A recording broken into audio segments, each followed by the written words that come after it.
Good morning, student. Welcome back to Home Concept classes. As we had seen in last class, formula of refractive index, definition of refractive index, and definition of refractive index in terms of speed of light. But today I am going to start some points related to refractive index. कि density और refractive index का value पे discussion करते हैं. Clear? देखिए, तीन terms related to refractive index. Terms related to refractive index, refractive index, इसके ऊपर बात करेंगे आज.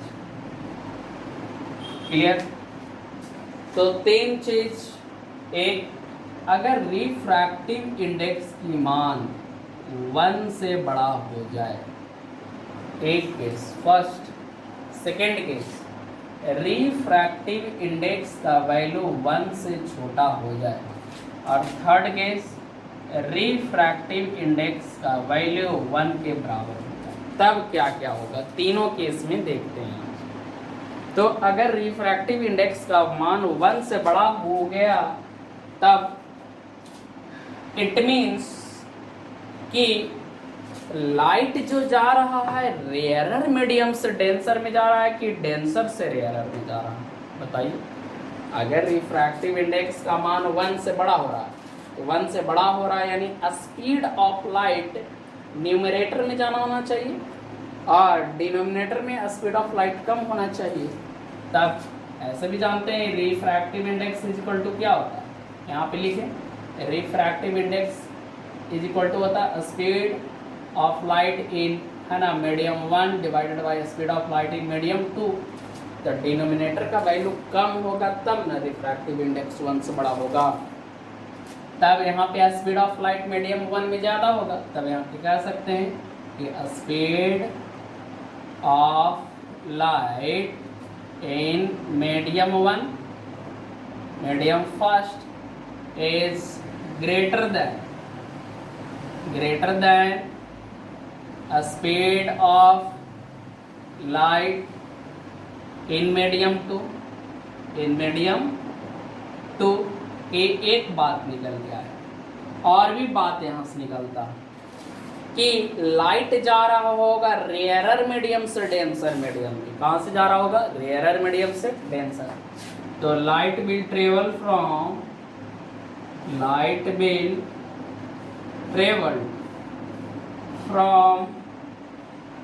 rarer medium to denser medium. Rarer medium से कहाँ जाएगा? डेंसर मीडियम में जाएगा लाइट. समझ में आया? इसका एग्जाम्पल लेते हैं. ए रेयरर मीडियम और ये क्या है? डेंसर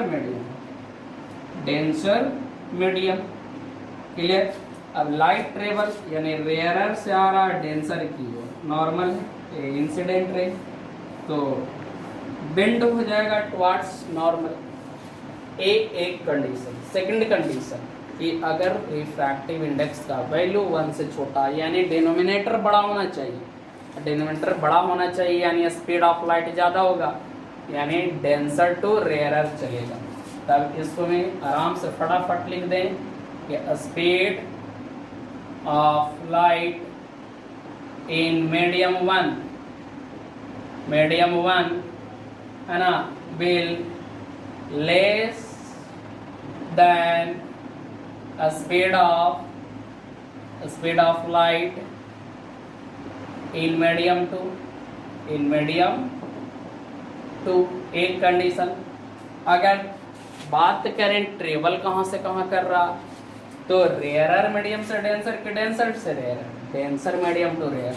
तो लाइट विल ट्रेवल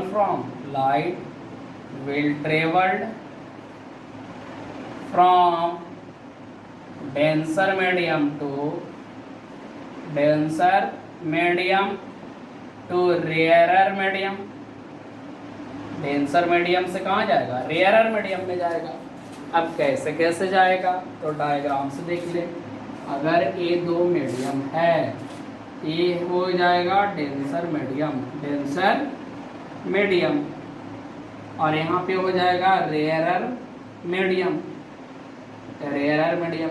अब आप जानते हैं कि डेंसर टू रेयरर जाएगा तो लाइट रिफ्रैक्शन के बाद अवे फ्रॉम द नॉर्मल भागेगा। तो अगर ये लाइट रे एंट्री मारा, यहाँ पे ये नॉर्मल है, तब दूर भागेगा। ये एंगल आई है, ये एंगल आर है। कितना सिंपल है, ये सब सारी बातों को समझिए। थर्ड केस में देखते हैं, थर्ड केस में क्या है कि रिफ्रैक्टिव इंडेक्स का वैल्यू 1 होगा, तब दोनों मीडियम में स्पीड ऑफ लाइट क्या हो जाएगा, सेम हो जाएगा। तब लिख सकते हैं speed of light in both medium will same, both medium will same, दोनों मीडियम में स्पीड ऑफ लाइट क्या रहेगा, सेम रहेगा। इट मीन्स कि लाइट कोई डेंसर से रेयर है, यहाँ मीडियम चेंज ही नहीं है। तो सपोज दैट यहाँ पे आया, तो जैसे लाइट आया वैसे ही चला गया, आया और गया। बोथ मीडियम सेम है, density of both medium, density of both medium are same, same, इसलिए कोई डेविएशन नहीं आया, लाइट रे के पाथ में कोई डेविएशन नहीं आया। इसको लिखिए। आगे देखते हैं कुछ न्यूमेरिकल। क्लियर, मैं न्यूमेरिकल की बात कर रहा था। देखते हैं दो न्यूमेरिकल है, और फार्मूला भी मैं जो पिछले क्लास में डिस्कस किया था उसको टॉप पे लिख दिया हूँ। क्लियर, तो क्वेश्चन क्या है कि रिफ्रैक्टिव इंडेक्स दिया हुआ है एयर टू वाटर, क्या दिया हुआ है, एयर टू वाटर। तब एयर टू वाटर यानी सॉल्यूशन देखा जाए तो refractive index water, air to water दिया हुआ कितना 1.33। पूछा क्या, what will be the refractive index of water to air, ये ना पूछा। तो देखो तो ये फार्मूला लग सकता है ना, इनवर्स पूछा तो इनवर्स फार्मूला लगाएंगे। Therefore refractive index of water to air is equal to 1 by refractive index of air to water लिख देंगे। तब कितना हो जाएगा 1 बाई 1.33, इट मीन्स 100 बाई कितना हो जाएगा, इतना। इतना को हम x मान लें, आप लोग काट छाट तो कर ही सकते हो, तो इसको कैलकुलेट कीजिएगा। देयरफॉर क्या लिख देंगे, रिफ्रैक्टिव इंडेक्स किसका, water to air is equal to कितना हो जाएगा x। इसका वैल्यू आप कैलकुलेट करके रखिएगा। ठीक, नेक्स्ट है, यहाँ से देखा जाता है कि refractive index denser to rarer में जा रहा है कि रेयरर टू डेंसर में जा रहा है, तो बताओ तो 1 से छोटा, 1 से छोटा यानी डेंसर टू रेयरर जा रहा है ना। यहाँ से भी क्लियर हो गया।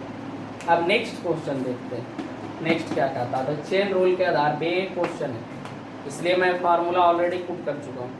क्वेश्चन क्या बोला कि रिफ्रैक्टिव इंडेक्स ऑफ ग्लास दिया हुआ, तो सॉल्यूशन देखा जाए तो रिफ्रैक्टिव इंडेक्स ऑफ ग्लास दिया हुआ। अब सिर्फ रिफ्रैक्टिव इंडेक्स दे दे, यानी एब्सोल्यूट रिफ्रैक्टिव इंडेक्स की बात कर रहा, तो एब्सोल्यूट मतलब एयर के रिस्पेक्ट में ले लेते हैं। यहाँ पे ब्रैकेट में लिख दिया हूँ, both are given with respect to air, कहीं कहीं पे नहीं ही रहेगा, तब क्या ले लेना रहेगा, एयर के रिस्पेक्ट में। कितना दे रखा 1.65। ऑल्सो रिफ्रैक्टिव इंडेक्स अल्कोहल का सिर्फ दे रखा है, रिफ्रैक्टिव इंडेक्स अल्कोहल का दे रखा है, किस एयर के रिस्पेक्ट में हो जाएगा, है ना। ये एयर और ये ग्लास है, तब ये कितना हो जाएगा 1.36। आगे क्या पूछा, what will be the refractive index of glass with respect to alcohol. तो रिफ्रैक्टिव इंडेक्स ऑफ ग्लास किसके रिस्पेक्ट में, अल्कोहल के रिस्पेक्ट में क्या होगा। तब चेन रूल लगा के देखते हैं, इसको अप्लाई करते हैं चेन रूल, तब हो जाएगा refractive index of alcohol with respect to glass equal to refractive, यहाँ पे अल्कोहल रहने दो और एयर लगा दें, इनटू रिफ्रैक्टिव इंडेक्स एयर लगा दें, और यहाँ पे क्या हो जाएगा, ग्लास हो जाएगा। देखो एयर से एयर कैंसिल हो जाएगा, तो alcohol is to water, in glass बचेगा।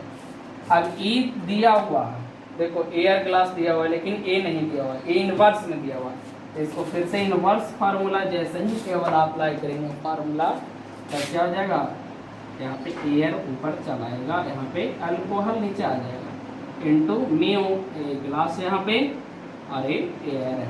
अब देखिए क्या हो जाएगा बताओ, इसका दिया हुआ है टाटा एयर ग्लास 1.65 और एक कितना दिया हुआ है 1.36। आई थिंक एक ग्रेटर देन 1 होगा, ग्रेटर देन 1 होगा, यानी कहाँ से कहाँ जा रहा है, लेस है ना, रेयरर मीडियम टू डेंसर। तो देखो तो अल्कोहल रेयरर मीडियम, ग्लास तो डेंसर होगा इसके कंपैरिजन में, तो रेयरर टू डेंसर में जा रहा है। इसका मान लिया जाए 22 होगा, आप लोग काटिए छाटिएगा, देयरफॉर लिख सकते हैं refractive index of alcohol with respect to glass is equal to 22, और इसको काट छाट आपको करना है। आगे टॉपिक चलेगा एब्सोल्यूट रिफ्रैक्टिव इंडेक्स, क्लियर, इसको लिखिए। रिफ्रैक्शन ऑफ लाइट, देखिए कहाँ कहाँ पे हम लोग को रिफ्रैक्शन ऑफ लाइट देखने को मिलता है, तो देखते हैं। जैसे सबसे पहले देखते हैं कि कोई ग्लास में अगर स्पून, शीशा वाला ग्लास में आप डालोगे स्पून और उसमें वाटर है तो बेंड होता हुआ नजर आएगा, या स्टिक डाल दो या स्केल डाल दो तो बेंड टाइप का नजर आता है। वो क्यों आता है देखते हैं, है ना। तो होता क्या है कि स्टिक या लिख सकते हैं scale appear bends when it emerge to